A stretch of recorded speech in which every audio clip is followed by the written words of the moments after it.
আসসালামু আলাইকুম গাইস, আশা করি আপনারা সবাই ভালো আছেন। আজকে আমি কাটতে যাচ্ছি ব্যাংক। আসলে ছোটবেলা থেকে সবার স্বপ্ন থাকে এই ব্যাংক সবাই গুছাবে এবং গুছে টাকা জমা অনেক টাকা হবে, একদিন এই টাকা দিয়ে অনেক কিছু করবে।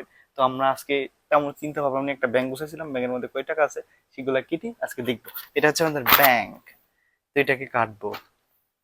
ব্যাংকে দেখেন যার ব্যাংক আমাদের রানীর নাম লেখা, 1 2 3।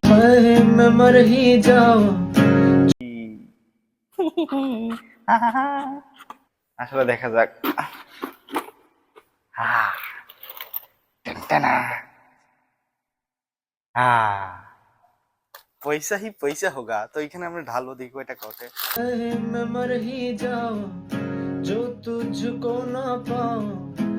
নোটগুলো আলাদা করি, আসলে দেখি এখানে কত টাকা উঠছে, নোটগুলো আলাদা করে রাখি।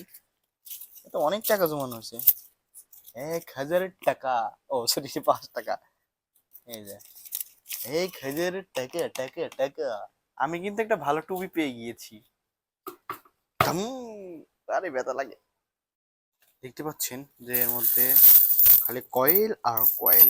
এখানে কয় টাকা হোক এবার গুনা যাবে। এই যে যার ব্যাংক সেই সুন্দর করে গুনতেছে, তার মনটা খুবই খারাপ। সব আমাদের মুজিব দাদা আছে, দেখি এর মধ্যে মুজিব দাদা। এ না, এটা তো পদ্মা সেতু, যমুনা সেতু, পদ্মা সেতু করতেছে এই যে আমাদের দাদা দাদা। 1 2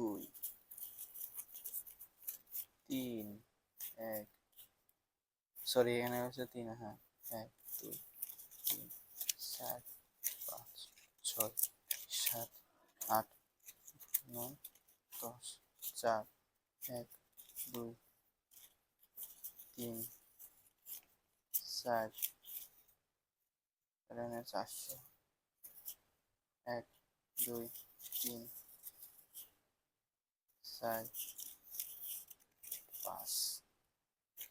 তাহলে পাঁচটায় হলো গা 100, 500 হলো 45। সমস্যা নাই, সে হিসাব বুঝে না, তাই একটু ভুলভাল বুঝাইয়া 4,500 টাকার হিসাব দিয়ে দিলাম। 60 টাকা ছিল, আর তোমাকে আমি 40 টাকা দান করলাম, তাহলে এবার মোটে হলো কত?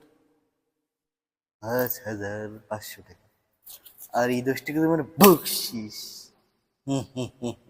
আসলে এখানে অনেক টাকা গুছিয়ে ফেলানো হয়েছে 1 বছরে। দেখতে পারলেন এগুলোর স্বপ্ন, এগুলো টাকা দিয়ে অনেক কিছু করা যায়। এই টাকা দিয়ে যদি ছাগল কেনা যায়, ছাগলের থেকে বাচ্চা, বাচ্চা থেকে আবার বাচ্চা, তারপরে সেই বাচ্চা থেকে আবার ডিম, তারপর ও সরি, ছাগল তো ডিম পারে না, তারপর আবার বাচ্চা, কোটিপতি হয়ে যাবেন। আজকে থেকে বিজনেস শুরু করলাম। আর আপনারা নতুন হলে আমার চ্যানেলটা অবশ্যই সাবস্ক্রাইব করবেন। টুপিটা কেমন হয়েছে জানাবেন, শুক্রবারে যাতে এটা টুপি মাথায় দিয়ে নামাজও পড়তে পারে, বাট মাসে বাড়ি খাওয়া তো গাইতে পারে।